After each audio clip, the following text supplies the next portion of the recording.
clip we pick up at the point where we came out of the woods onto a wider track, where I asked for some canter transitions, but before we started I did some preparation. This is important because the horse must learn not to rush into canter or become anxious the thought of being asked to canter. One of the best ways to prevent this is to ride small circles while asking the horse to soften to the inside. We do this through frequent changes of rein. My aim is always towards letting go of resistance. Resistance leads to head up and hollowing because the horse is anticipating the strike-off and in a sense is ahead of the rider instead of being to the leg. I've included most of the circle work to show how many times we repeated it until I felt him let go and relax. It wasn't perfect, but it will be. I wasn't just going round and round for the sake of it. I was seeking a particular objective, and when I felt he had mentally yielded to say around 50%, I thought that was a good try on his part.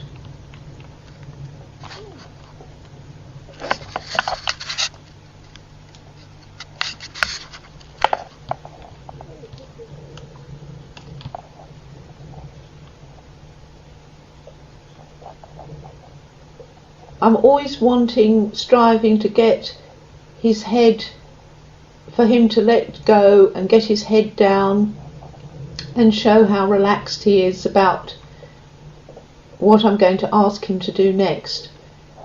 I really want to take all the worry out of his mind about anything that I'm going to ask him to do.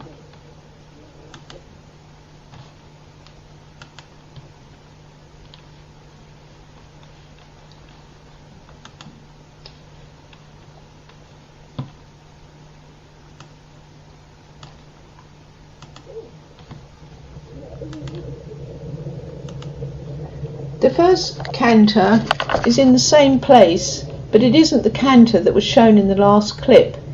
When I face him up the hill, he knows what I'm going to ask, but as I've prepared him beforehand, he's able to keep a steady mindset. The reins are there to support him, but not hold him back or restrict him. If I had to keep them tight, it would show he wasn't mentally ready to perform this task. As always, to show them that they've done well with a pat and a kind word is a great reward in itself. The value of using transitions up and down combined with voice aids can't be overemphasized, especially for cobs who often struggle to canter easily, partly because they find it difficult to organise their legs. Reggie found the whole concept of cantering overwhelming to begin with, but now is able to step into canter from walk with little bother now that I've removed his anxiety and shown him how to avoid discomfort. When we retrace our steps to repeat the exercise, I do more circling because I want to bring him back to that relaxed place that we had for the first time, and you can see how this time he returns to relaxation, head down, nice length of neck, less extreme bend. He returns to that place more easily and quickly than our first attempt.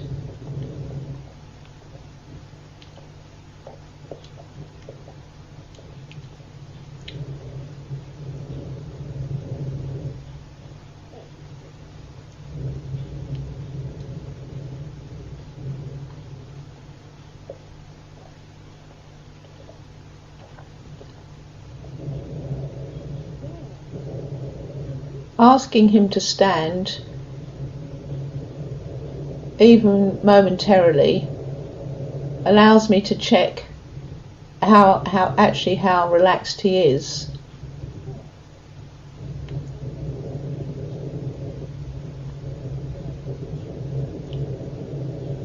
and off we go again.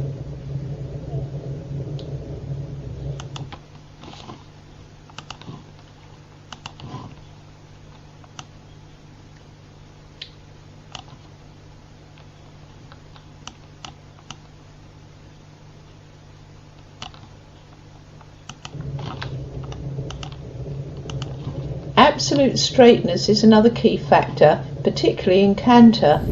Any deviation shows lack of balance or the horse looking for a way out by shying or spinning. I know moment by moment exactly where I want his feet to be.